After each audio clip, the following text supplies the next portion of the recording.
estamos grabando. Y ustedes saben que al terminar nosotros ponemos todos estos discipulados estarán disponibles en la página de YouTube de Casa de la Fe. Si usted va a Casa de la Fe YouTube, usted puede ir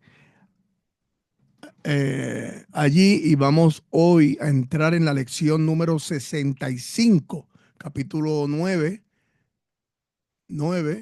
imagino que es 9, lección 65, y vamos a dejar al maestro, nuestro maestro, el pastor Helios, con nosotros en esta noche. Dios te bendiga, papá. Amén. Dios les bendiga a todos y me da gozo de saber que hay alguien de Venezuela, Alejandra, conectada. Bienvenida a la clase. Eh, Hoy estamos en el libro de Beacon, página 206, letra F, la pregunta de los saduceos. Mateo 22, del 23 al 33. Pues a lo que yo doy el repaso de la clase anterior, que era la pregunta de los herodianos, le voy a pedir a la hermana Virgen, cuando yo termine el repaso, que lea Mateo 22 del 23 al 33. Eso es cuantito yo termine el repaso. Y como siempre digo, con estos repasos, usted puede hacer fácilmente su reflexión. Amén. La pregunta de los herodianos, Mateo 22, del 15 al 22. Este es el repaso. Los herodianos detentaban el poder político y la mayoría de los eruditos creen que eran un partido político que apoyaba el rey Herodes Antipas, gobernante del imperio romano sobre gran parte de la tierra de los judíos desde el 4 antes de Cristo hasta el 39 después de Cristo. Los herodianos favorecían la sumisión a los Herodes y por lo tanto a Roma, por conveniencia política. Este apoyo a Herodes comprometía la independencia judía en la mente de los fariseos, dificultando que los herodianos y los fariseos se unieran y estuvieran de acuerdo en algo. Pero una cosa los unía: oponerse a Jesús. El propio Herodes quería a Jesús muerto. Lucas 13:31. Y los fariseos ya habían conspirado contra él. Juan 11:53. Por lo que unieron esfuerzos para lograr un objetivo común. La meta de ellos era inducir a Cristo a hacer una declaración política con peligrosas implicaciones.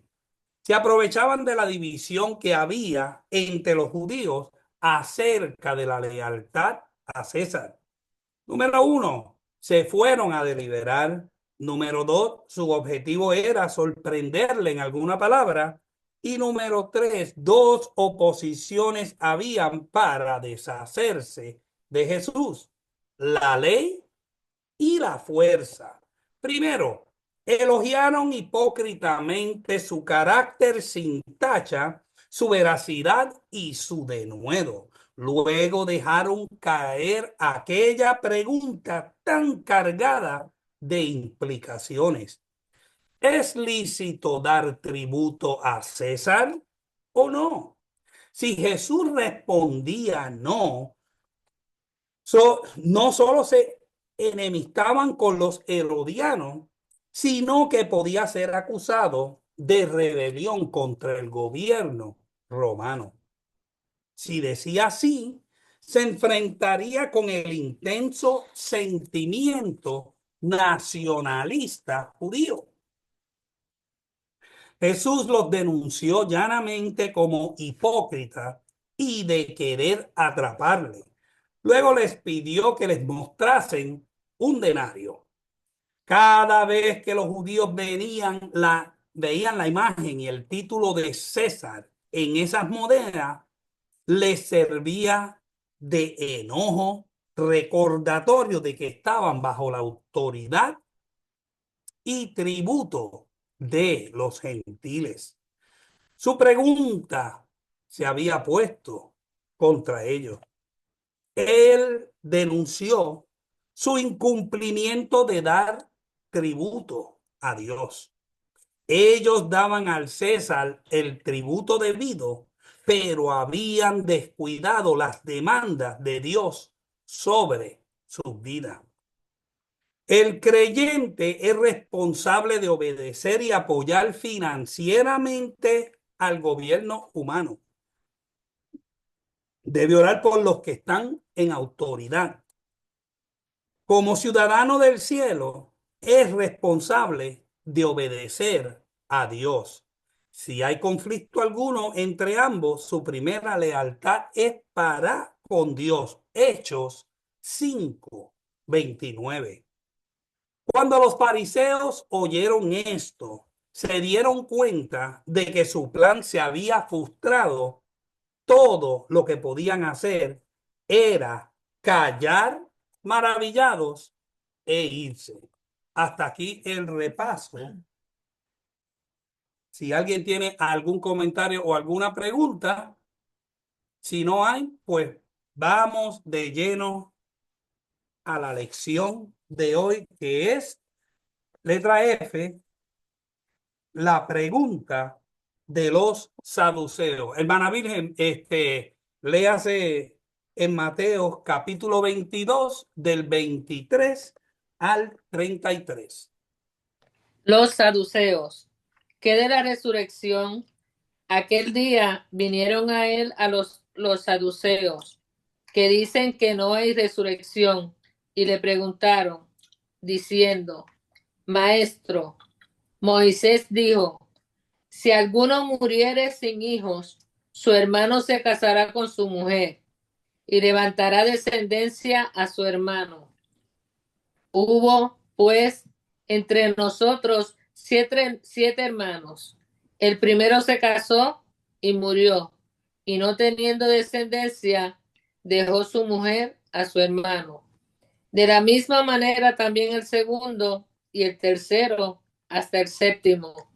Y después de todos murió también la mujer. En la resurrección, pues, ¿de cuál de los siete será ella mujer? Ya que todos la tuvieron. Entonces, respondiendo Jesús les dijo, erráis ignorando las escrituras y el poder de Dios, porque en la resurrección ni se casarán, ni se darán en casamiento, sino serán como los ángeles de Dios en el cielo. Pero respecto a la resurrección de los muertos, ¿no habéis leído lo que os fue dicho por Dios cuando dijo, yo soy el Dios de Abraham, el Dios de Isaac y el Dios de Jacob? Dios no es Dios de muertos, sino de vivos. Oyendo esto, la gente se admiraba de su doctrina. Amén, gracias, hermana Virgen. Papito, si puedes leer los primeros dos párrafos del libro de Piquen, página 206. Letra F, la pregunta de los saduceos. La pregunta de los saduceos. El mismo día vinieron a Jesús los saduceos que dicen que no hay resurrección. Esta descripción de los saduceos está corroborada no solo en Hechos 23:8, sino también por Josefo. Escribe, por la doctrina de los saduceos es la siguiente, que las almas mueren con los cuerpos, no consideran la observación de ninguna cosa fuera de lo que la ley les prescribe, porque ellos creen que es un ejemplo de virtud el disputar con aquellos maestros de filosofía a quienes frecuentan, pero esta doctrina tiene pocos adeptos que están entre los que de gran dignidad. ¿Sigo? Sí, sí. Los saduceos comenzaron su conversación con Jesús citando a Moisés, Deuteronomio 25:5, por causa de la llamada ley del levirato, del latín levir, cuñado, practicada por las otras naciones orientales. La ley simplemente era así: si un esposo moría sin hijos, su hermano debía casarse con la viuda y levantar descendencia a su hermano. 24. Los hijos que nacieran de tal unión llevarían el nombre del difunto. Amén, gracias, papito. Amén. ¿Cuántos le dan gloria a Dios que ya no estábamos bajo la ley? Amén. Porque imagínese usted que su hermano mayor se case, usted no está casado, se moría su hermano. Por ley, usted tenía que casarse con su cuñada. I don't know about you, but eso para mí no suena muy, como dicen por ahí, too kosher. No suena muy bien, pero así era la ley. ¿Y por qué se tenía que casar con el hermano? Para preservar el nombre y para preservar la herencia y para que su difunto hermano pudiera tener un hijo que llevara su nombre. Seguir la genealogía. Seguir la genealogía. Eso es lo importante. Y básicamente para que las tierras de ellos no pasaran a otra familia. Amén. Pues busqué una información aquí en godquestions.org sobre quién eran los saduceos. Amén, porque para poder entender la cuestión que ellos le estaban planteando a Jesús, hay que entender el origen y quién eran los saduceos. Amén. En la época de Cristo y del Nuevo Testamento, los saduceos eran un grupo religioso político. Acuérdense que los herodianos no dice que era un grupo religioso, era un grupo político, pero estos eran un grupo religioso político. Amén, que es muy importante, que tenía mucho poder entre los judíos de Israel. En ocasiones los saduceos se enfrentaron a Jesús intentando ponerle trampa. Mateo 16:1, Marcos 12:18, y luego se opusieron a la predicación de los apóstoles. Eso se encuentra en Hechos capítulo 4, versículos 1 y 2.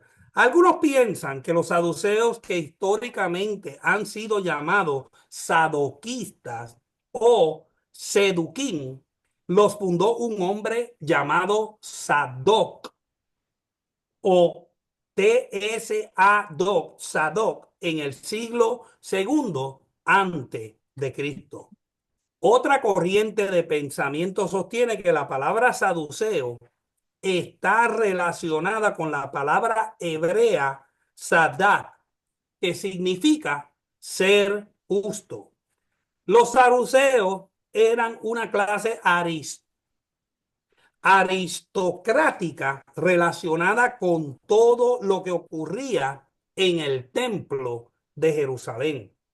Eran ricos y ocupaban puestos de poder, tales como el jefe de los sacerdotes y el sumo sacerdote, y ocupaban la mayoría de los 70 puestos del consejo gobernante llamado Sanedrín. O sea que estas personas no eran cualquier persona, eran personas de poder y de gran influencia.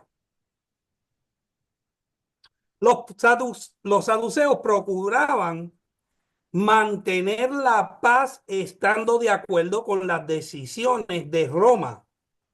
Israel estaba entonces bajo control romano y parecían estar más preocupados por la política que por la religión, puesto que eran complacientes con Roma y constituían la clase alta adinerada no se relacionaban bien con las personas del común, ni éstas los tenían en alta estima.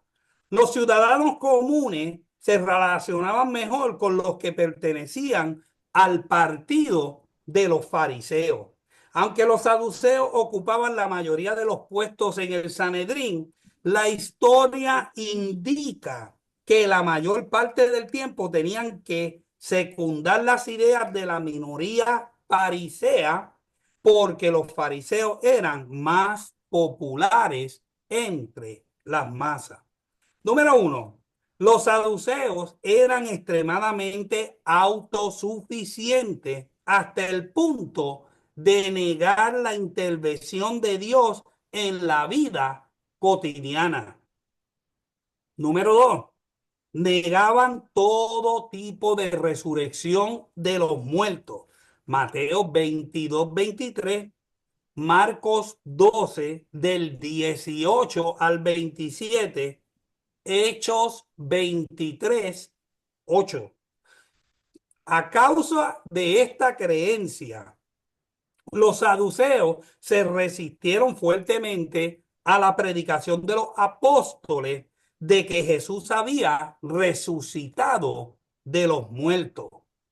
Número 3, negaban la vida después de la muerte, afirmando que el alma perecía al morir y por lo tanto negaban cualquier castigo o recompensa después de la vida terrenal.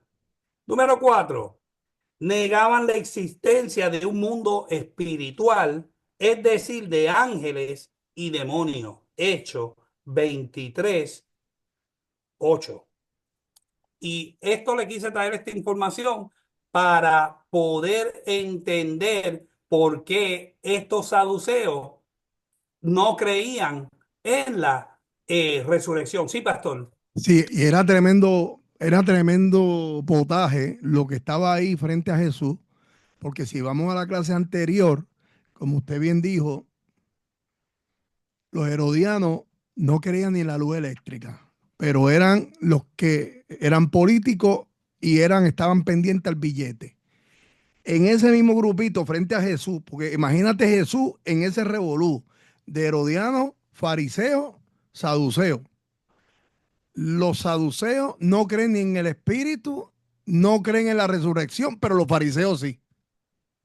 Imagínate qué clase de pullaje le estaban tirando al maestro en esa ocasión, en ese capítulo. Porque si lo vamos a llevar literal, usted tiene que ver a un Jesús en medio como una cucaracha en un baile de gallina. Literalmente. Haciéndole preguntas para tratar de fabricarle un caso. Otra cosa, que los saduceos eran una de las clases más altas en elocuencia e inteligencia y eran la gente que eran los más inteligentes, eran los más sabios, eran la gente que tenían los más pudientes también para la información de todos ustedes. Amén. Gracias, pastor. Pastora Yarolín. También es importante que entendamos que los saduceos eran una secta, no religión, una secta, porque como no creen en la resurrección, obviamente no creen en el Espíritu Santo y en la resurrección de Jesús, pues ya eso lo hace a ellos una secta, que podemos decir que en el año 70, cuando se destruye el templo después de Jesús, el año 70 después de Jesús, ya esa secta dejó de crecer, ahí murió. Amén. Porque Sí, el trabajo de ellos era en el templo. y añadiendo a eso, Helio y Yaro, o sea, la cuestión no, sí, yo te entiendo lo de la resurrección de Jesús, pero parte de la enseñanza judaica en el Antiguo Testamento se hablaba de la resurrección. Por eso cuando Marta se le hace la aclaración, Jesús le dice la aclaración claramente, no te he dicho que si creyeres verás la gloria de Dios. Marta le dice a él claramente, yo sé que tú vas a resucitar. Yo sé que vas a resucitar. ellos entendían que la resurrección era parte de la enseñanza. Recuerda que tú y yo estábamos hablando una vez y estábamos hablando de que en Job habla, creo que habla de la resurrección, Daniel habla de la resurrección y hay unos salmos que hablan proféticamente de la resurrección. Sí, Amén. Pastora claro. Yarole. Sí, pero los saduceos rechazaban todos esos otros libros y solamente usaban los 5 libros de Moisés Pentateuco. y Moisés nunca habla de la resurrección. Por Exacto. eso ellos rechazaban la resurrección, haciéndolo a ese grupo una secta. Amén. Y aún así, por eso Jesús, y esto lo vamos a tocar más adelante, le dijo que ellos erraban porque no entendían las escrituras, porque aún en el Pentateuco, se habla de resurrección y eso lo vamos a cubrir. Amén. Vamos a continuar. Los saduceos eran, como el pastor dijo, los teólogos liberales de aquel tiempo y negaban la resurrección del cuerpo, la existencia de ángeles y los milagros. Se acercaron a Jesús con una historia inventada para ridiculizar la idea de la resurrección. Le recordaron la ley del matrimonio de Levirato, Deuteronomio 25:5. Bajo aquella ley, si un israelita moría sin dejar hijos, su hermano debía casarse con la viuda para preservar el nombre de la familia en Israel y guardar la heredad dentro de la familia. Luisito, ¿tienes el libro? Luis Fuente. Sí, Ok, sigue, léete el próximo párrafo. Entonces los saduceos. hermano debía casarse con la viuda y levantar descendencia a su hermano. No, no, no. Entonces los saduceos, Exactamente. ok, entonces los saduceos propusieron una situación improbable y hipotética. 7 hermanos en sucesión se casaron con la misma mujer, pero todos murieron sin dejar hijos. Finalmente murió también la mujer. Ahora preguntaron los saduceos en la resurrección, pues ¿de cuál de los 7 será ella mujer? Esto es típico de la clase de preguntas con las que mentes pequeñas se complacen en trastornar a personas sensibles. Es probable que este era uno de los argumentos reservados que los saduceos empleaban a menudo en sus disputas con los fariseos. Josefo, en la cita anteriormente mencionada, declara que este grupo era amante de Josefo. En la cita anteriormente mencionada, declara que este grupo era amante de mantener disputas filosóficas con sus contrarios. Amén. Gracias, hermano Luis. Amén. El enigma propuesto tenía que ver con una mujer que había perdido su marido. El segundo hermano murió, por lo que se casó con el tercero y así hasta casarse con el séptimo. Finalmente murió también la mujer. Luego venía la pregunta con la intención de humillar a aquel que es la resurrección. Juan 11:25. ¿Qué fue lo que Jesucristo dijo en Juan 11:25? Yo soy la resurrección y la vida. El que cree en mí, aunque esté muerto, vivirá. Amén. Ellos estaban tratando de humillar al que es la resurrección. En la resurrección, pues, ¿de cuál de los 7 será mujer? Ya que todos la tuvieron. A base de este caso, le proponen una duda. No podía decir de cuál. Luego no hay resurrección. Quizás la forma grosera en que los fariseos se imaginaban la vida futura había inclinado a los saduceos a negar en redondo la verdad misma de la resurrección. Mientras que los herejes niegan la verdad, los supersticiosos en religión les dan pie a los primeros para negarla. Si la verdad brillase siempre en su propia y clara luz, brillaría también su fuerza eficaz para convencer. Vamos a seguir con la lectura. Elio, déjame hacer un aporte aquí. Creo que, porque hemos mencionado a Flavio Josefo en muchas de las clases, y Flavio Josefo es un personaje muy importante en la educación cristiana. Y creo que debo aportar esto. Yo me dediqué a buscar un poquito de información sobre este gran escritor y me sorprende mucho lo que yo encontré de Flavio Josefo. Ustedes van a encontrar, los que estudien educación cristiana de aquí hasta que Cristo venga, siempre se va a mencionar este gran hombre. Y yo sabía que era un fariseo, que era un escritor judío contemporáneo a la época de Jesús. ¿Ok? Importante. Mira esto. Fue un historiador judío y yo creo que esto se va a quedar grabado, porque usted lo puede tener para su récord. Pero escuche esto que le voy a decir. Flavio Josefo, año 37, 38 después de Cristo, hasta el año 100. Quiere decir que nació después que Cristo murió. Fue historiador judío, nacido en Jerusalén, documentó la historia del pueblo judío, incluyendo, y esto yo lo vine a aprender los otros días, y yo sé que muchos de los que están aquí no sabían esto que les voy a decir, la guerra judaica contra Roma. Hubo una guerra de Judá contra Roma en el año 66 hasta el año 73 después de Cristo. Y eso es muy importante. Fue fariseo, sacerdote, líder militar en la revuelta judía contra los romanos, antes de convertirse en historiador bajo la protección del emperador romano Vespasiano. Yo le voy a dejar este documento, se lo voy a pasar en un documento para que usted lo tenga rapidito a vuelo de pájaro. Su vida en 2 etapas. Antes de la guerra, después de la guerra, en este documento usted lo va a encontrar. ¿Por qué es tan importante este señor? Y hay muchos escritos de este hombre que usted tiene que tener. Nunca yo me había dado la tarea de buscar la información. Yo sí he leído mucho de él, pero Flavio Josefo es una fuente clave para el conocimiento histórico judaizante en el siglo I.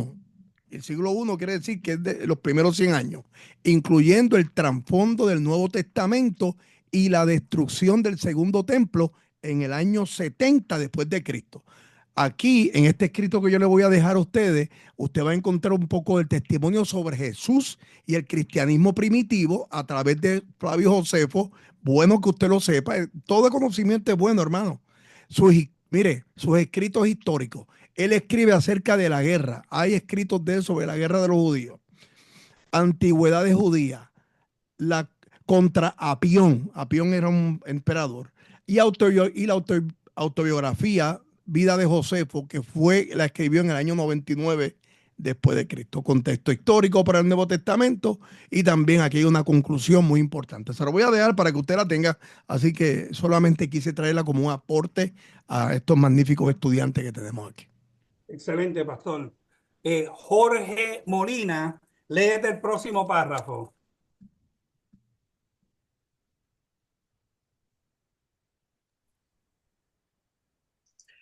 Jesús captó la treta de inmediato. Les dijo: erais ignorando las escrituras y el poder de Dios. La única manera en que la iglesia o los individuos pueden ser salvos de error es conociendo ambos, el poder y la escritura. La verdadera ortodoxia puede perseverarse solo por medio de un estudio constante y cuidadoso de la palabra de Dios, unida a la experiencia del poder y presencia del Espíritu Santo. Amén, gracias, hermano Jorge. Jesús les contestó que la dificultad no residía en la doctrina, sino en sus mentes. Eran ignorantes de la escritura y del poder de Dios. En primer lugar, ignoraban la escritura. La Biblia nunca dice que la relación matrimonial vaya a proseguir en el cielo. Aunque los hombres serán reconocibles como hombres y las mujeres como mujeres, todos serán como ángeles en el sentido que nunca se casan ni serán en casamiento. Seremos tal como Él es. Primera de Juan 3:2. En segundo lugar, ignoraban el poder de Dios.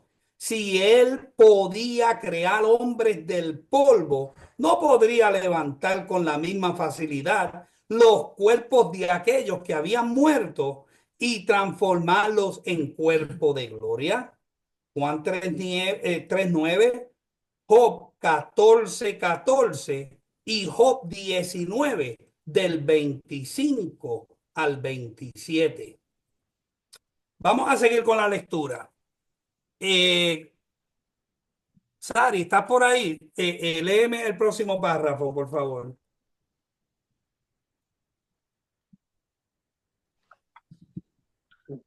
El maestro continuó explicando que no hay casamiento en la vida venidera, sino que todos serán como los ángeles de Dios en el cielo, o sea, inmortales, pero sin reproducirse. Entonces Jesús los desafió con sus propias escrituras. Debe notarse lo dicho por Josefo, que los saduceos menospreciaban la observación de cualquier cosa excepto por lo prescrito por la ley. Es decir, que ellos aceptaran solo el Pentateuco, la Torá, rechazando el uso que hacían los fariseos de otras partes del Antiguo Testamento. Específicamente, negaban la resurrección porque aseguraban que no estaba enseñada en la Torá. Por eso, Jesús los llevó a su propio terreno. Les citó Éxodo 3:6, las palabras del Señor a Moisés ante la zarza ardiendo, e hizo la aplicación. Dios no es Dios de muertos, sino de vivos. Si en la época de Moisés Dios era el Dios de Abraham, Isaac y Jacob, que habían muerto mucho tiempo antes, era clara la implicación de que ellos estaban vivos en un estado de inmortalidad, aunque ya no anduviesen sobre la tierra. La relación de este pasaje con la resurrección es expresada así por Bengel. Dios no es Dios de lo que ya ha dejado de existir. Él es Dios viviente, y aquellos cuyas vidas aquí han sido suspendidas deben revivir para siempre. Amén. Gracias, hermana Sari.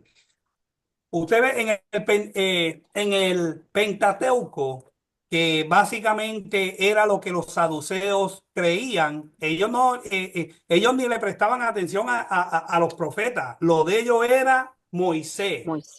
Literal, y era literal, pero si tú lo ves, Elio, era más literal. O sea, si no se le enseñaba, porque de la manera que Jesús le está diciendo, aún ellos se quedan brutos porque ni lo entienden. No lo entienden. No lo están entendiendo. Por eso es que Picón dice en el párrafo en el párrafo anterior que la experiencia del poder y de presencia del Espíritu Santo, o sea, de que ellos básicamente eran intelectuales, pastor. Totalmente. Eran intelectuales, teólogos, como te pasó a ti cuando fuiste al New York Institute of Theology, que te quería cuitear porque lo que... Cuando vi un chorro de ateos allí. Ateos que saben la Biblia más... escritura de un ateo. No, imagínate Jesucristo, Jesucristo que era 100% Dios y 100% hombre. Me imagino que como que estaba un poco, vamos a no decir frustrado, pero estaba indignado porque como esta gente que están supuestos a ser los líderes religiosos no pueden entender la escritura, no la pueden entender, ¿Por qué? Porque ellos la están leyendo con una mente carnal. Y cuando uno va a leer la escritura, las escrituras son un libro vivo. Tenemos que estar conectados a la fuente y a través del Espíritu Santo es quien te va a revelar las escrituras. Y Elio, ¿y te acuerdas que hablamos acerca de toda la escritura debidamente inspirada es de Dios? ¿Te acuerdas que habíamos encontrado dónde estaba el error en lo que Pablo habló? Pues volvemos y reiteramos, y le voy a ser honesto, la escritura debidamente inspirada, como la que hemos aprendido, profetas, aún hay libros de Génesis, libros, los salmos, que son inspirados por el Espíritu Santo. Y no me cabe duda, que esta la voy a soltar, ya mismo, Jorge, no me cabe duda que el Espíritu Santo, a través de toda la escritura, desde el primer capítulo de Génesis hasta el último punto del Apocalipsis, el Espíritu Santo está hablándonos de alguna manera. Y ellos no lo entendían. Porque acuérdate que que toda esta gente eran un grupo que estudiaban para ser religiosos, no tener relación. Que es lo mismo, que hoy día estamos pasando con algunas congregaciones, con gente que se van a los extremos, porque ambos extremos son malos. La libertad es buena, pero el libertinaje te lleva al infierno.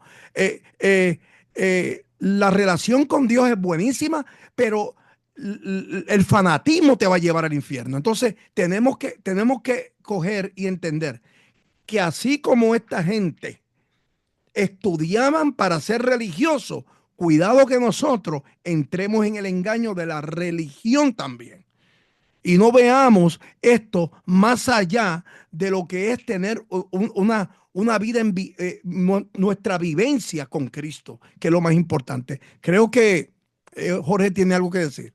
Jorge Molina. Vamos a ver con la que viene Jorge. Vamos a ver.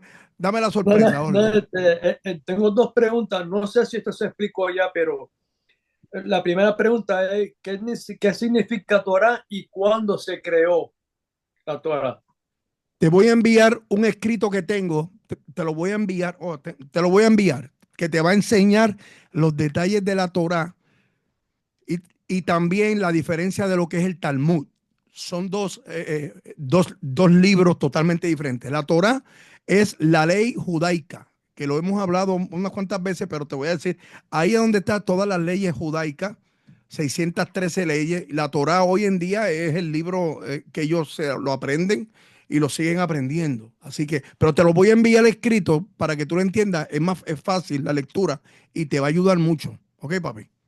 Básicamente, Jorge, el Torá es los primeros 5 libros de la Biblia, el Pentateuco. Génesis, Éxodo, Levítico y Deuteronomio, número. Pero Son, son las leyes, Elio, son las leyes judaicas. sí, Son las leyes, sí. sí, también, pero se basan en los cinco libros y entonces le añaden todas las leyes judaicas. Lo que dijo básicamente el pastor. Luego el Señor sacó un argumento de la Escritura para mostrar que la resurrección es una necesidad absoluta. En Éxodo 3:6, Dios se designó a sí mismo como el Dios de Abraham, Isaac y de Jacob. Pero como lo dice Jesús, Dios no es un Dios de Dios no es un Dios de muertos, sino de vivo. Dios hizo pacto con estos hombres, mas ellos murieron antes de que los pactos quedasen totalmente cumplidos. ¿Cómo puede Dios referirse a sí mismo como el Dios de 3 hombres cuyos cuerpos están en el sepulcro? ¿Cómo podría cumplir sus promesas? Solo hay una respuesta: la resurrección. Juan 11:25. O sea que Dios es un Dios no de muertos, es un Dios de vivo. De vivo. Y aún en el Pentateuco, en los primeros 5 libros de la Biblia, está en Éxodo capítulo 3, versículo 6.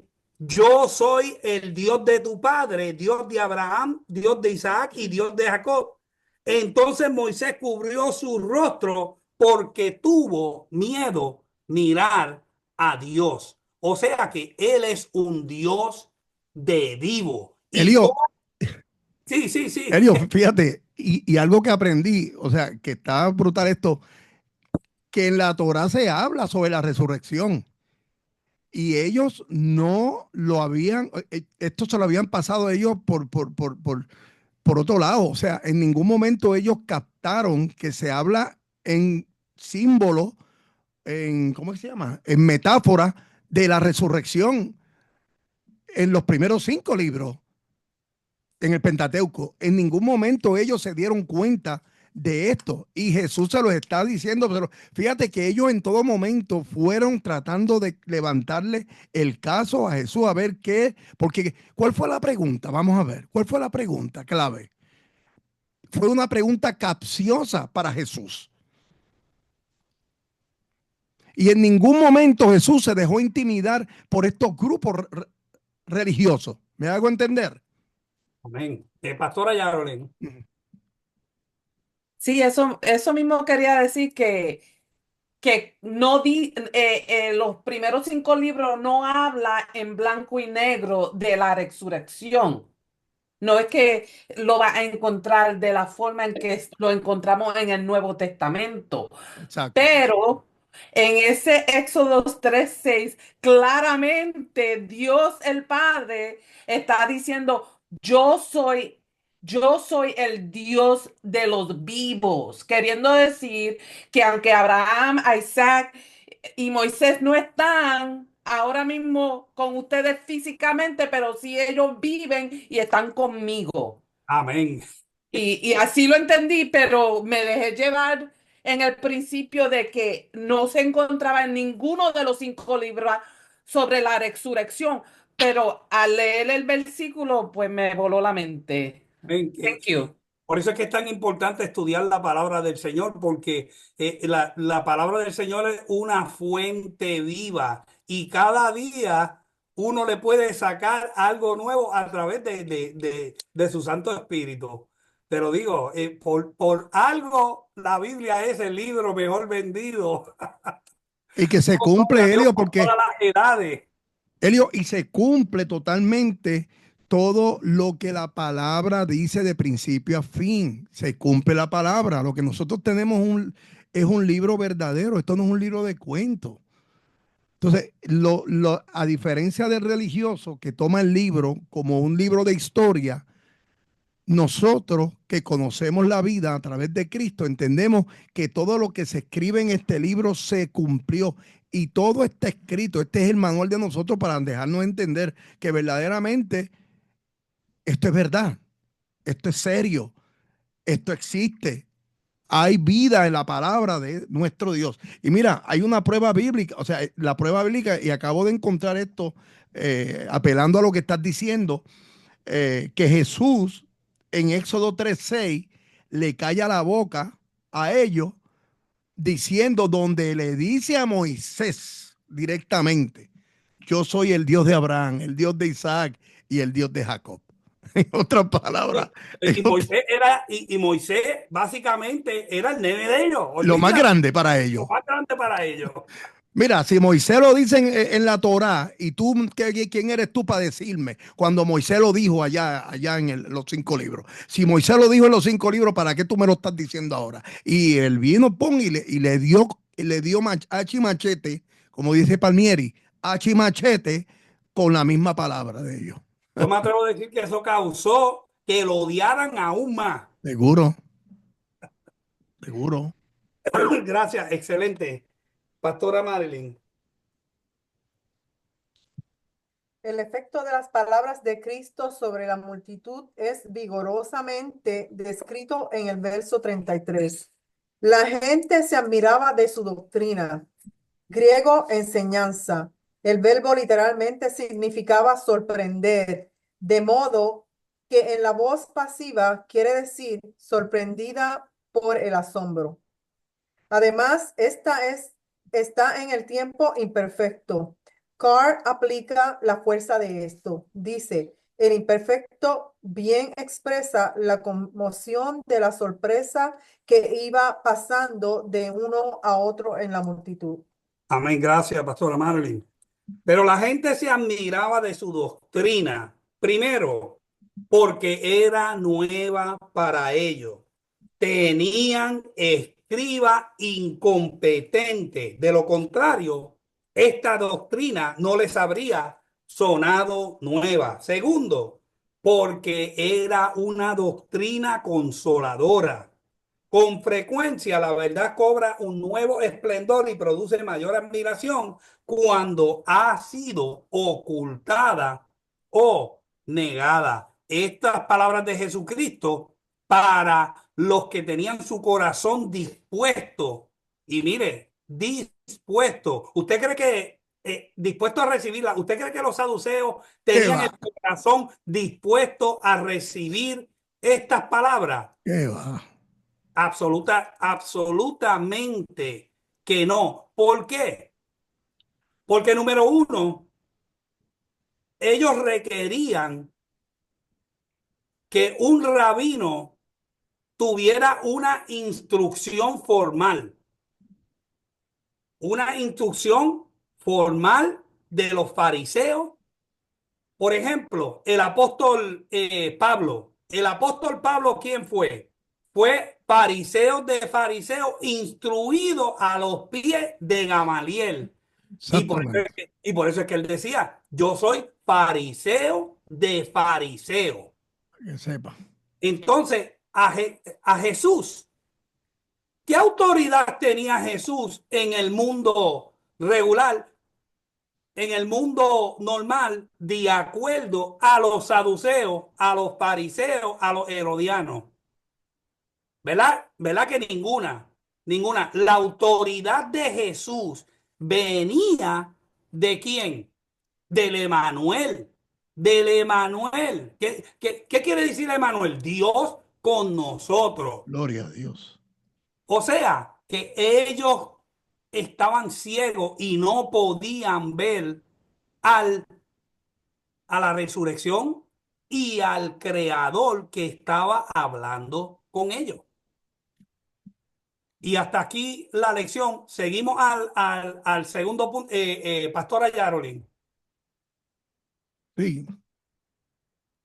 Quería decir que la mayoría de los saduceos, ellos eran la mayoría de los que se sentaban en el Sanedrín. El Sanedrín era de 70 puestos y ellos tenían los puestos más altos porque eran sumos sacerdotes y sacerdotes de alto rango, queriendo decir que estos eran los más que sabían la palabra. So, ahora viene este carpintero de Nazareno de los proyectos de por allá y los dejó en blanco y ellos, Ay, mi pues, madre. eso les molestó aún todavía. Por eso es que se juntan con los fariseos y ahora lo quieren limpiar, porque Amén. por ahí es que vamos. Y la razón por lo que los quería limpiar era porque él estaba amenazando su estatus. El estatus, el estatus político, religioso de ellos. O sea, ellos decían, este que viene con una nueva doctrina, no nos va a quitar, no nos va a tumbar nuestro kiosco que tenemos establecido ya.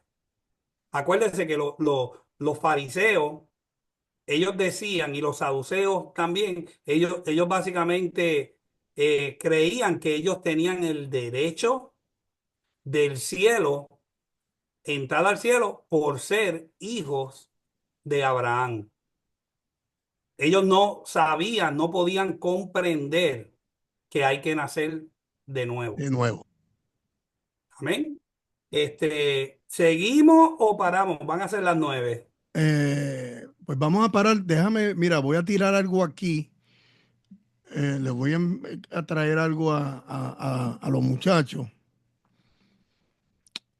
Si me dan un momento y voy a hablar acerca de los grupos, si me permite, Elio, Sí, seguro. de los grupos.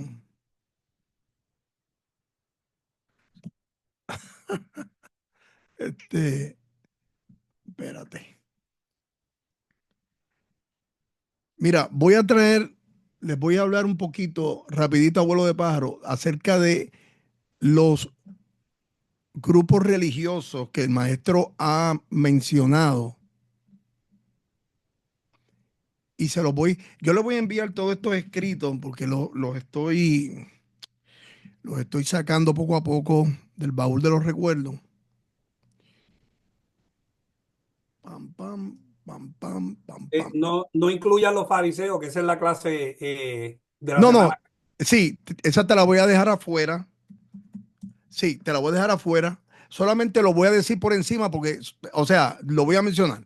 El primer grupo son los fariseos. El segundo grupo son los saduceos, que el maestro habló esta noche. Les voy a enviar esto. Aquí ellos, quienes eran las creencias principales, lo que dijo Yaro ahorita, no crean en los ángeles ni en la madre que los parió. Solo aceptaban la ley de la Torá, el Pentateuco y las leyes judaicas. Habían un grupo que casi nunca se mencionan, los esenios. Eso yo creo que una vez Elio lo mencionó en alguna clase. Y lo cubrimos. Los cubrimos, sí. Sí. Los esenios, quienes eran grupos monásticos y separatistas que vivían en comunidades apartadas. Creencias principales, esperaban la llegada de dos mesías. Este grupo esperaba la llegada de dos mesías, uno sacerdotal y otro real. Mira esto. Creían en la inmortalidad del alma, que también nosotros creemos en la inmortalidad del alma. El alma es inmortal. ¿Cuántos saben que el alma es inmortal? ¿Cuántos lo saben? Amen.